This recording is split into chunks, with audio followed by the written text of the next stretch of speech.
اس سے پہلے سورہ بقرہ کی مختلف آیتوں کا خلاصہ پیش کیا گیا۔ ابھی اپنے سامنے جو آیت کریمہ ہے، اس آیت کریمہ کے نزول کے تعلق سے مفسرین کرام نے یہ لکھا ہے کہ حضور صلی اللہ علیہ وسلم جب مدینہ طیبہ آئے تو آنے کے بعد اللہ کے حبیب صلی اللہ علیہ وسلم نے مدینہ طیبہ میں یہودیوں کو دیکھا، اور یہودی یہ کہتے تھے کہ ہم لوگ بھی آسمانی دین کو مانتے ہیں، آسمانی کتابوں کو مانتے ہیں، ہم لوگ بھی جو ہے تمام پیغمبران کی عظمت کے قائل ہیں۔ تب حضور صلی اللہ علیہ وسلم نے فرمایا، اگر تم لوگ پیغمبروں کی عظمت کے قائل ہو، آسمانی دین کے قائل ہو اور آسمانی کتابوں کے قائل ہو، تو تم لوگ وہ سارے طریقے جو دین ابراہیم سے ٹکراتے سب کو چھوڑ دو، اور چھوڑ کر کے ایک دین اسلام کو قبول کر لو، کیونکہ یہی دین اسلام، یہی دین ابراہیم ہے جسے میں لے کر کے آیا۔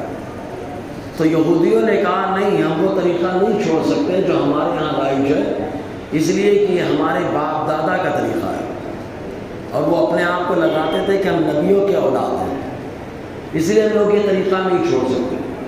تو اللہ تبارک و تعالیٰ ارشاد فرماتا ہے کہ یہ لوگ اپنے باپ دادا کا طریقہ نہیں چھوڑنا چاہتے، تو کیا ایسے کی پیروی کر رہے ہیں جو آدمی کچھ نہیں سنتا، کچھ نہیں سمجھتا، یعنی خالی نبیوں کی نسبت تو ہے ان کے پاس، لیکن جو شرارتیں کر رہے ہیں، خرافات کر رہے ہیں، یہ نبیوں سے منسوب کر رہے ہیں، حالانکہ انبیاء کرام نے یہ طریقہ نہیں سکھایا۔ تو اللہ تبارک و تعالیٰ انہی کے رد میں یہ آیت کریمہ نازل کرتا ہے۔ اللہ تعالیٰ فرماتا ہے وَإِذَا قِيلَ لَهُمُ اتَّبِعُوا مَا أَنزَلَ اللَّهُ، اور جب ان سے یعنی یہودیوں سے کہا جائے اتبعوا، پیروی کرو، ما انزل اللہ، اس کی جو اللہ نے اتارا۔ اللہ تعالیٰ نے یہ نہیں فرمایا کہ میرے محبوب کی پیروی کرو، اور نہ ہی اللہ تعالیٰ نے یہ فرمایا کہ قرآن کی پیروی کرو۔ اللہ تعالیٰ نے کتنا پیارا جملہ ارشاد فرمایا، اس کی پیروی کرو جو اللہ نے اتارا ہے۔ محبوب اللہ کا بھیجا ہوا، قرآن اللہ کا اتارا ہوا، اسلام اللہ کا دیا ہوا۔ تم لوگ اپنے آپ کو کہتے ہو ہم اللہ کے ماننے والے، تو جو میرا محبوب لے کر کے آیا ہے وہ نیا نہیں ہے، محبوب بھی وہی لے کر کے آیا جو اللہ نے عطا فرمایا ہے، لہٰذا اسی کی پیروی کرو جو میرا محبوب لے کر کے آیا۔ قالو، یہودیوں نے کہا، بل نتبع ما الفینا علیہ آباءنا، نہیں ہم اس کی پیروی نہیں کر سکتے، بلکہ ہم اس کی پیروی کرتے ہیں جس پر اپنے باپ دادا کو پایا، باپ دادا کو پایا، اور اپنے آپ کو منسوب کرتے تھے کہ ہم نبی کی اولاد ہیں۔ یہودی اصل معاملہ یہ ہے کہ حضرت یعقوب علیہ السلام کی اولاد میں سے ایک کا نام یہودا تھا، انہی کی طرف یہ لوگ منسوب کرتے ہوئے اپنے آپ کو یہودی کہتے ہیں۔ اور بنی اسرائیل یعقوب علیہ السلام کا لقب ہے، بنی مانے اولاد، اسرائیل کی اولاد یعنی یعقوب کی اولاد۔ تو یہ لوگ فخر کرتے تھے ہم تو بڑے گھرانے سے ہیں، ہم کو کیا سدھرنے کی ضرورت ہے، ہم لوگ تو خود ٹھیک ٹھاک طریقے میں چل رہے ہیں۔ ایسے ہی ہوتا ہے، ہم لوگ بڑے گھرانے سے تعلق رکھتے ہیں، ہم کو سدھرنے کی کیا ضرورت ہے۔ تو گھرانہ ہونا اور ہے، آدمی کا ہونا اور ہے۔ تو اللہ تعالیٰ فرماتا ہے ان لوگوں نے کہا ہم اسی کی پیروی کریں گے جس پر اپنے باپ دادا کو پایا ہے۔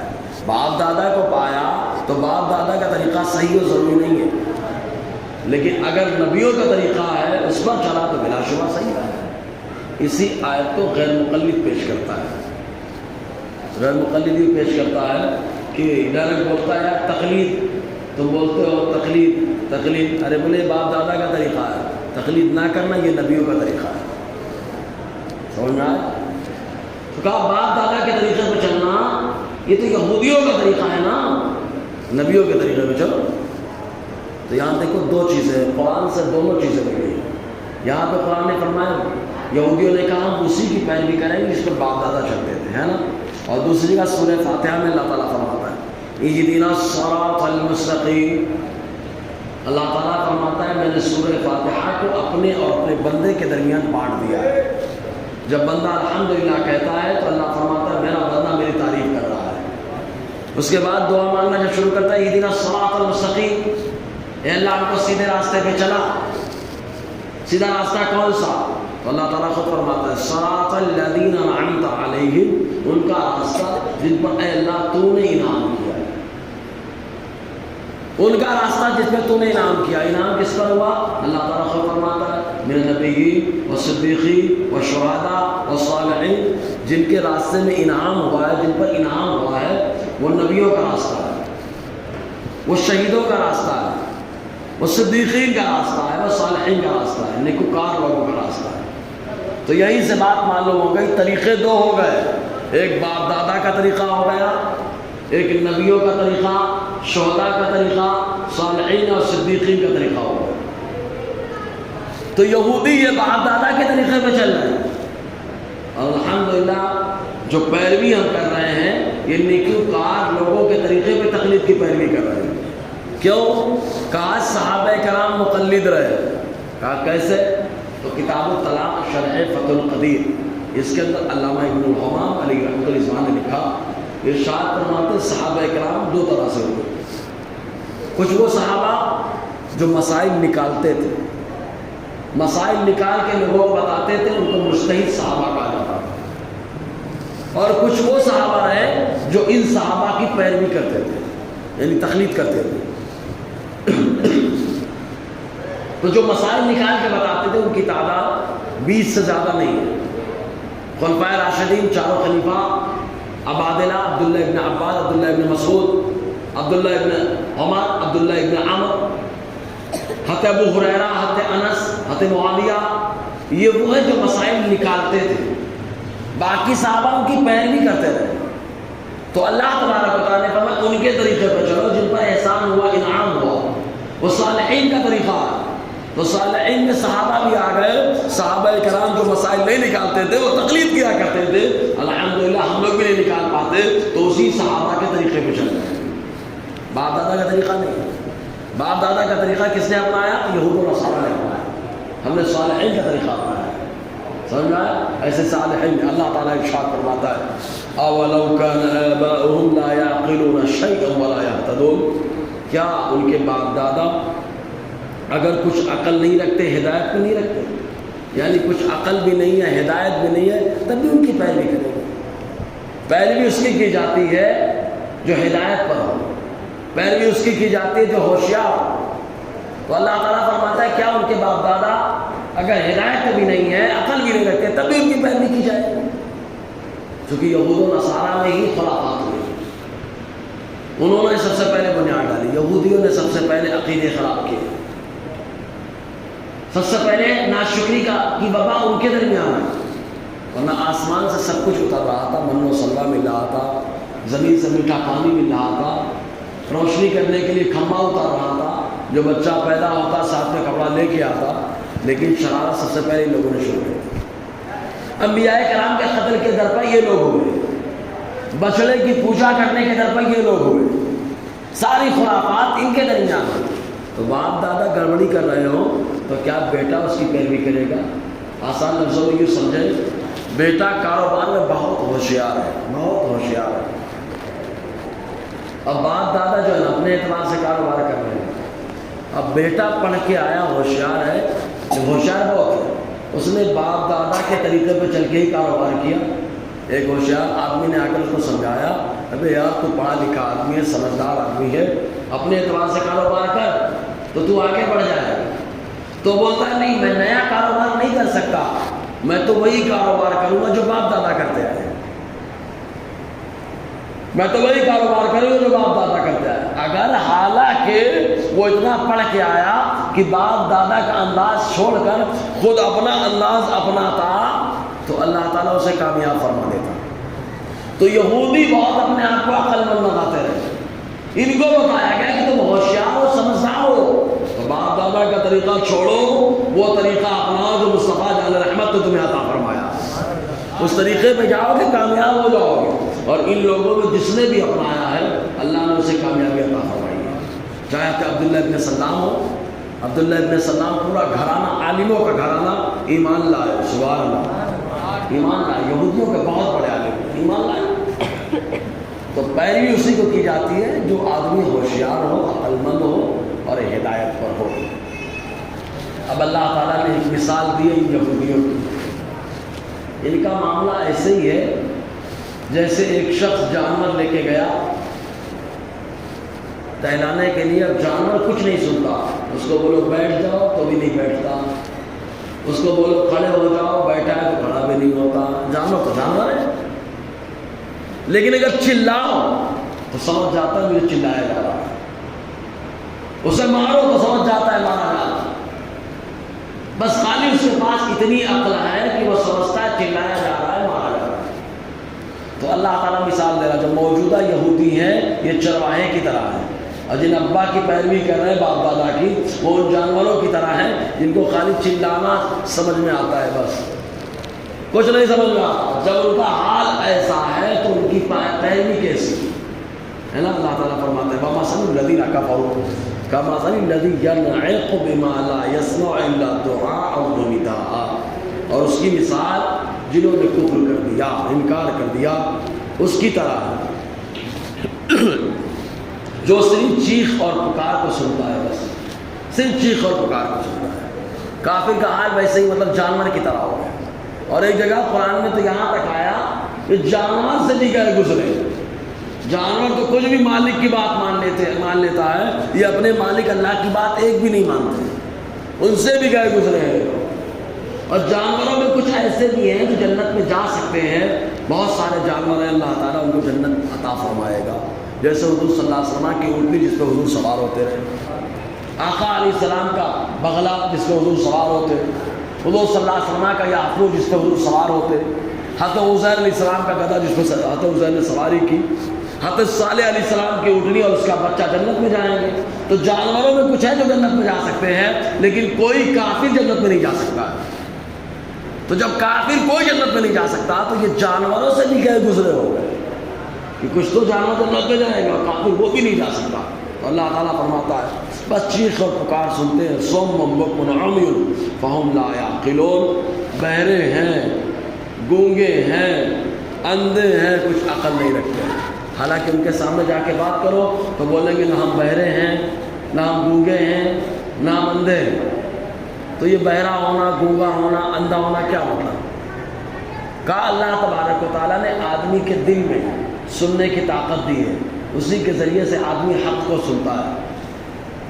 اللہ تعالیٰ نے دل میں آدمی کے ایک دیکھنے کی طاقت دی ہے، اسی سے آدمی حق کو دیکھتا ہے۔ دل ہی میں اللہ تبارک و تعالیٰ نے ایک زبان دی ہے جس کے ذریعے سے آدمی حق بولتا ہے، اور جو آدمی حق نہ بول سکے، اگرچہ کان ہے، آنکھ ہے، زبان ہے، نہ حق بول رہا ہے، نہ حق سن رہا ہے، نہ حق دیکھ رہا ہے، تو آنکھ کان زبان رکھنے کے باوجود اندھا بھی ہے، بہرا بھی ہے، گونگا بھی ہے، کیونکہ حق بولنے کی طاقت نہیں ہے اس لیے بہرا ہے، گونگا ہے، اور حق سننے کی طاقت نہیں ہے اس لیے بہرا ہے، حق دیکھنے کی طاقت نہیں ہے اس لیے وہ اندھا ہے۔ تو اللہ تبارک و تعالیٰ نے یہودیوں کو فرمایا اور کافروں کو فرمایا اندھے بھی ہیں، بہرے بھی ہیں اور گونگے بھی ہیں، فہم لا یعقلون، تو یہ کچھ بھی نہیں سمجھتے، کیونکہ دیکھنے کے بعد جو چیز دل پہ اثر کرتی ہے تب آدمی جا کے فیصلہ کرتا ہے۔ دماغ والا آدمی راہ راست پہ چلے کمال سے، یہ ضروری نہیں ہے۔ دماغ والا آدمی سیدھے راستے پہ چلے یہ ضروری نہیں ہے، لیکن دل والا آدمی ہمیشہ راستے پہ چلتا ہے۔ ابو جہل، اس کو بڑا لوگ ہوشیار کہتے تھے، سمجھدار کہتے تھے، دماغ بہت تھا اس کے پاس، لیکن سیدھے راستے پہ نہیں چلا۔ سیدھے راستے پہ نہیں چلا، کیوں؟ اس لیے کہ ہر کام دماغ سے سوچ رہا ہے نا۔ ہر کام اگر دماغ سے کیا جائے تو آدمی راہ راست پہ نہیں آ پائے۔ اولیاء کی کرامت دماغ میں نہیں آتی ہے، انبیاء کے معجزات دماغ میں نہیں آتے ہیں کہ یار انگلی سے پانی کیسے نکلے گا، دماغ میں نہیں آتا۔ لیکن جب آدمی دل پہ بات ڈالتا ہے تو دل فیصلہ کرتا ہے، عاشق ہے، دیوانہ ہے، اللہ تعالیٰ جسے جو چاہے وہ پاور عطا فرما دے۔ اللہ تعالیٰ جسے چاہے جو چاہے پاور عطا فرما دے۔ تو اسی لیے دل سے حق سننا، دل سے حق دیکھنا، دل سے حق بولنا، یہ آدمی وہی کر سکتا ہے جو دل والا ہوتا ہے، جس کا دل کام کر رہا ہوتا ہے۔ اسی لیے دل کی صفائی بزرگان دین پہلے کیا کرتے تھے کہ جس کا دل صاف ہو جاتا ہے تو وہ دیکھ بھی لیتا ہے حق، جس کا دل صاف ہو جاتا ہے وہ حق سن بھی لیتا ہے، جس کا دل صاف ہو جاتا ہے وہ حق بولنا شروع بھی کر دیتا ہے۔ اور کفار مرتدین یہود و نصارہ کا حال ایسا ہے کہ یہ اندھے بھی ہیں، بہرے بھی ہیں، گونگے بھی ہیں، فهم لا يعقلون، تو ان کے پاس ذرہ برابر بھی عقل نہیں ہے۔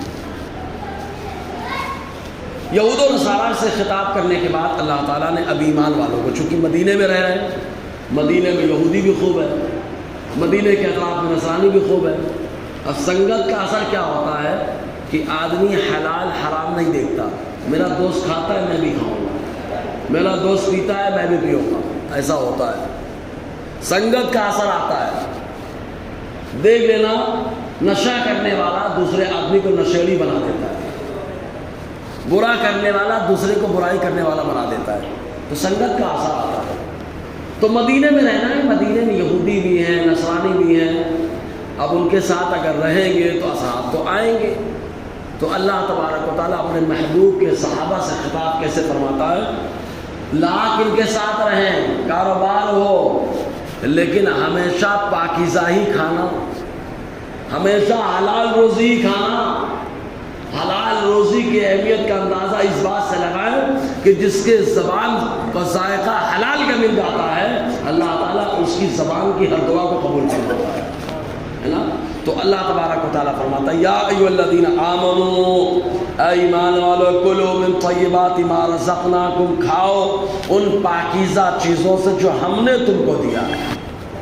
پاکیزہ سے کھانا، سنگت کا اعتبار مت کرنا کہ تمہارا دوست کیا کھا رہا ہے، تمہارا دوست کیا پی رہا ہے، نہ، تم کلمہ جس کا پڑھتے ہو اس اللہ کا کیا حکم مل رہا ہے، اس کے اعتبار سے کھانا۔ اور روزی کا جہاں تک معاملہ ہے تو انبیاء کرام نے خود روزی کمانے کے لیے تجارتیں کی ہیں، کاروبار کیا ہے، کھیتی باڑی کی ہے۔ حضرت آدم علیہ السلام زمین پر آئے تو کھیتی باڑی آپ نے کی، ستکری کا کام کیا، کھیتی باڑی کیا۔ یہی وجہ کہ آپ دیکھ لینا کھیتی باڑی میں ترقی ملتی ہے، شرط یہ کہ آدمی محنت سے کرے، بس ایمانداری سے کرے بس، کیونکہ یہ پیشہ آدم علیہ السلام کا پیشہ ہے۔ آدم علیہ السلام نے کھیتی باڑی کی ہے، کسی نبی نے سلائی کی، حضرت ادریس علیہ السلام نے کپڑے کی سلائی کی، حضرت داؤد علیہ السلام لوہے کی زرہ بناتے رہے۔ الگ الگ انداز میں انبیاء کرام نے کاروبار کیا، لیکن تمام کاروبار میں سب سے بہترین لقمہ جو آدمی کھاتا ہے تو فقہاء نے لکھا ہے کہ مال غنیمت کا لقمہ ہے۔ مال غنیمت کفار سے جو مقابلہ ہو اور کافر جو مال لے کر کے آتا ہے اور وہ چھوڑ کے بھاگ جاتا ہے تو وہ مال غنیمت ہوتا ہے۔ تو مال غنیمت سب سے افضل ہے۔ اس کے بعد تجارت، کاروبار کا معاملہ، کاروبار کرے، حلال روزی کمائے۔ آقا علیہ السلام نے خود حلال روزی کے لیے، کمانے کے لیے ملک شام کی تجارت کی۔ آقا علیہ السلام، حضور صلی اللہ علیہ وسلم نے بکریاں چرائی، حضور صلی اللہ علیہ وسلم کے صحابہ کاروبار کرنے کے لیے بازاروں میں کپڑے لے کر کے گئے، تو حضور صلی اللہ علیہ وسلم نے بھی کیا، تجارت۔ اس کے بعد زراعت یعنی ستکری کا کام، کاشتکاری کا کام۔ تو اللہ تبارک و تعالیٰ فرماتا ہے اے ایمان والے کھاؤ، خالی کھاؤ یہ نہیں کہا گیا، کس سے کھاؤ یہ بھی بتایا گیا، من طیبات ما رزقناکم، ان میں سے جو ہم نے تم کو دیا ہے پاکیزہ چیزیں۔ یہ اللہ تعالیٰ کا کتنا کرم ہے، ہمارے وجود کو رب فرما رہا ہے کہ ناپاک چیزیں مت کھلاؤ، پاکیزہ چیزیں کھلاؤ، کیونکہ مومن کا وجود پاکیزہ ہے، اور اس کے اندر جب لقمہ پاکیزہ جائے گا تو اللہ تعالیٰ پاکیزگی میں اضافہ فرمائے گا۔ اسی لیے اللہ تعالیٰ فرما رہے پاکیزہ کھاؤ، پاکیزہ۔ اور جب اللہ تعالیٰ ایسی پاکیزہ چیزیں کھلائے، نعمتیں کھلائے، تو ظاہر سی بات ہے شکر تو ادا کرنا چاہیے۔ شکر کئی طریقے سے ادا ہوتا ہے، ایک ایک ہی زبان سے، جیسے ہم لوگ کھانا کھاتے ہیں، کھانا کھانے کے بعد کہتے ہیں الحمدللہ، یہ شکر ہے۔ ایک جو ہے وجود میں بھی شکر ہو کہ اللہ کی نعمتیں کھا رہے ہیں، اس لیے اللہ کے قانون پر عمل کر رہے ہیں، بدن پہ لباس اللہ کے دیے ہوئے قانون کے حساب سے، چہرے پہ ویسے بال جو اللہ کے قانون میں ہے، رہن سہن ویسا جو اللہ کے قانون میں ہے، بول چال ویسی جو اللہ کے قانون میں، یعنی ہر چیز قانون خدا کے دائرے میں رہ کر کرے، تو یہ کرنا بھی اللہ تعالیٰ کی نعمت کا شکر ادا کرنا ہے۔ سمجھ رہے نا؟ ہمارا وجود اللہ کی نعمت کا شکر کر رہا ہے، ہمارا انداز اللہ تعالیٰ کی نعمت کا شکر ادا کر رہا ہے، ہماری بول چال اللہ تعالیٰ کی نعمت کا شکر ادا کر رہی ہے۔ تو یہ قانون خدا کے دائرے میں رہنا، یہ بھی اللہ تعالیٰ کی نعمت کا شکر ادا کرنا۔ تو اللہ تعالیٰ فرماتا ہے وَاشْكُرُوا لِلَّهِ إِن كُنتُمْ إِيَّاهُ تَعْبُدُونَ، اور اللہ کا شکر ادا کرو اگر تم اس کی عبادت کرتے ہو، کیونکہ شکر کرنا بھی عبادت ہے۔ عبادت ہم کیوں کرتے ہیں؟ تاکہ اللہ تعالیٰ کا قرب مل جائے، نزدیکی مل جائے۔ تو جیسے عبادت سے اللہ تعالیٰ کا قرب ملتا ہے، نزدیکی ملتی ہے، ویسے ہی اللہ تعالیٰ نے جو نعمت دی ہے اس نعمت کا شکر کرو تو اللہ تبارک و تعالیٰ نزدیکی اور قرب عطا فرماتا ہے، جو بھی نعمت دی ہے۔ اسی کو اللہ تعالیٰ یہ بیان فرماتا ہے لئن شکرتم لأزیدنکم، اگر تم شکر ادا کرو گے ہم تمہاری نعمت میں اضافہ کرتے رہیں گے۔ اضافہ اسی وقت ہوتا ہے جب قرب مل جاتا ہے۔ تو عبادت سے بھی اللہ تعالیٰ کی نزدیکی ملتی ہے اور شکر کرنے سے بھی اللہ تعالیٰ کی نزدیکی ملتی ہے۔ تو اللہ تبارک و تعالیٰ نے حلال روزی کھانے کا حکم عطا فرمایا۔ اب حلال کی بات آئی ہے تو حرام کون ہے، کیا ہے، انشاءاللہ اگلی آیتوں میں اسی پر روشنی رہے گی۔ اللہ تعالیٰ ہم سب کو فیضان قرآن، برکات قرآن سے مالا مال کرے۔ اس سے پہلے